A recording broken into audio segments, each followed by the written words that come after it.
Olá! Vamos conversar hoje sobre uma figura que todo mundo acha que conhece, né? Dom Pedro I. Sim, Só que, geralmente fica aquela imagem do Grito de Ipiranga, quase um boneco histórico. exato, uma simplificação.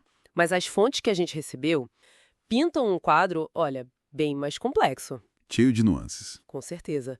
E é fundamental fazer isso, sabe? Revisitar essas figuras para entender além do mito. Nossa ideia aqui é justamente essa: ir fundo na complexidade do Pedro I. Entender o papel, assim, crucial da Leopoldina para manter o Brasil unido. Que muitas vezes é esquecido, né? Totalmente. E também os perrengues da independência e da primeira Constituição. Perfeito.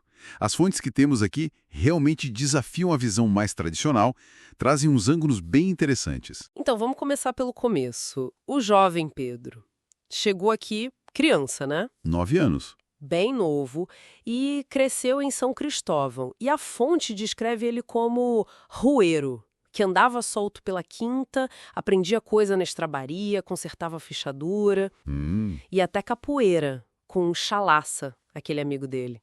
Isso é muito diferente do que a gente imagina de um príncipe. Totalmente diferente, e falam também que ele era um grande guerreiro. Uma faceta quase desconhecida. E como essa criação mais, digamos, livre, impactou ele como líder depois? Olha, essa formação fora do padrão palaciano é chave para entender ele.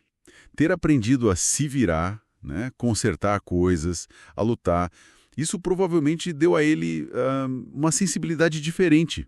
Uma conexão talvez maior com outras camadas da sociedade. Exatamente.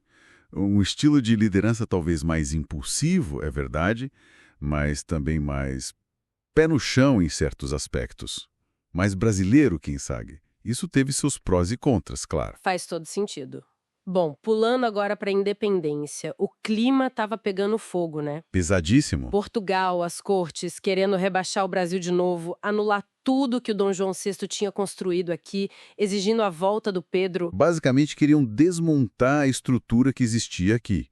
Voltar a ser colônia, na prática. E é importante lembrar, não foi só gritar independência à morte. Teve guerra depois. Sim, fundamental. A independência custou sangue. Várias províncias resistiram. Teve conflito no Pará, na Bahia. O jovem Tamandaré mesmo, futuro almirante, perseguiu o navio português até lá perto de Portugal. Não foi um passeio. Não mesmo? E aí, nesse momento super crítico, Pedro viajando para São Paulo. Quem segura a barra no Rio é a Leopoldina. E ela não era qualquer uma, né? Uma Habsburgo educada para reinar. Exato.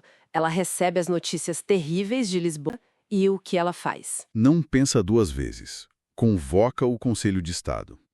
E aqui, olha, tem um ponto crucial que as fontes destacam. O Conselho, sob a presidência dela, aconselha a ruptura imediata. Ah, então não foi ela sozinha que decidiu. Não, foi uma decisão do Conselho, baseada nas informações que chegaram, com o aval e a liderança dela. E essa decisão foi vital, vital para manter o Brasil unido. Sem isso, o risco era virar um monte de país pequeno, como aconteceu com os vizinhos da América Espanhola. Exatamente. O risco de virarmos várias republiquetas, como se diz, era real. O Brasil unificado deve muito a essa reunião do Conselho, liderada por ela. E a urgência para avisar o Pedro. A fonte conta da carta dela e do parecer do Conselho indo a galope. Sim, pelo Paulo Bregaro, que era tipo o segundo melhor cavaleiro do Império. Com ordem do Bonifácio para consumir quantos cavalos fossem necessários. Que cena! Mostra o desespero, né? O quanto a situação era limite, cada minuto contava. E depois da independência veio o desafio de criar as leis do país, a Constituição. A de 1824, que o Pedro I outorgou, né? Ou seja, impôs, isso sempre gera polêmica. Claro. Mas, segundo a fonte que a gente analisou, era uma Constituição muito avançada para a época.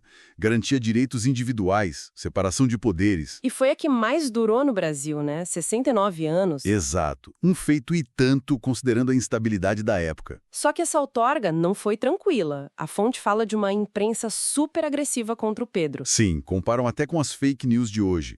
Acusavam ele de ser antidemocrático, de não respeitar a Constituição que ele mesmo tinha dado. E daí vinha aquele grito, viva o imperador desde que constitucional. Que deixava ele furioso, né? Exato. Porque ele se via como o garantidor daquela Constituição liberal. E tinha conflito por todo lado. E a questão da escravidão também pesava.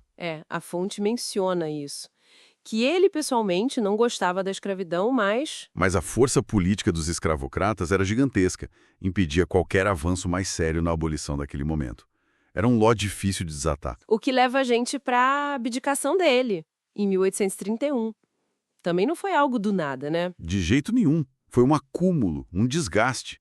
O escândalo com a Marquesa de Santos teve seu peso, sim. Mas também as tensões políticas, né? Entre os interesses brasileiros e portugueses aqui dentro. Exato. A oposição da imprensa que não dava trégua. E o custo da Guerra da Cisplatina, né? Aquele conflito pelo Uruguai que sangrou o Império. E antes de partir para Portugal para lutar pelo trono contra o irmão, ele ainda ficou uma semana no navio inglês aqui na Baía de Guanabara. É curioso isso. Resolvendo pendências financeiras, acertando as contas antes de ir embora. Um fim quase burocrático para um reinado tão intenso. Mas a cena da partida em si, como a fonte descreve, é bem forte. Muito forte. Diz que os escravizados da quinta cercaram a carruagem, não queriam deixar ele ir. Parece que viam nele alguma forma de proteção, talvez. E ele interveio quando os marinheiros ingleses tentaram afastar o pessoal. Teria intervindo, sim. A fonte usa esse episódio para mostrar como as relações raciais eram complexas, não eram preto no branco. E a bordo, ele nomeou Bonifácio como tutor dos filhos. E o Rafael, né? Um afro-brasileiro veterano da guerra para ser o cuidador direto do Pedrinho, o futuro Dom Pedro II. Exato. Mostra uma confiança pessoal ali. Então, resumindo nossa conversa, as fontes que a gente viu hoje mostram um Pedro I bem diferente daquele do quadro. Sem dúvida. Um cara formado nas ruas do Rio, meio roeiro, guerreiro, impulsivo, mas também pressionado por todos os lados. E vimos a importância estratégica da Leopoldina e do Conselho de Estado. Talvez eles tenham sido os verdadeiros arquitetos da unidade do Brasil, naquele momento tão crítico. E que a independência e a primeira Constituição não foram processos simples, né? Foram construídos no meio de muito conflito, muita briga de interesse. Exatamente. E a reflexão que essas fontes provocam, né, é que essas figuras históricas raramente são simples de uma nota só. O Pedro I é um exemplo claríssimo disso. Com certeza. Fica a pergunta. O que mais da nossa história pode ser revelado, ganhar uma nova luz, se a gente olhar além das versões mais fáceis, mais conhecidas? Como a gente tentou fazer aqui hoje com essas fontes sobre o Pedro I.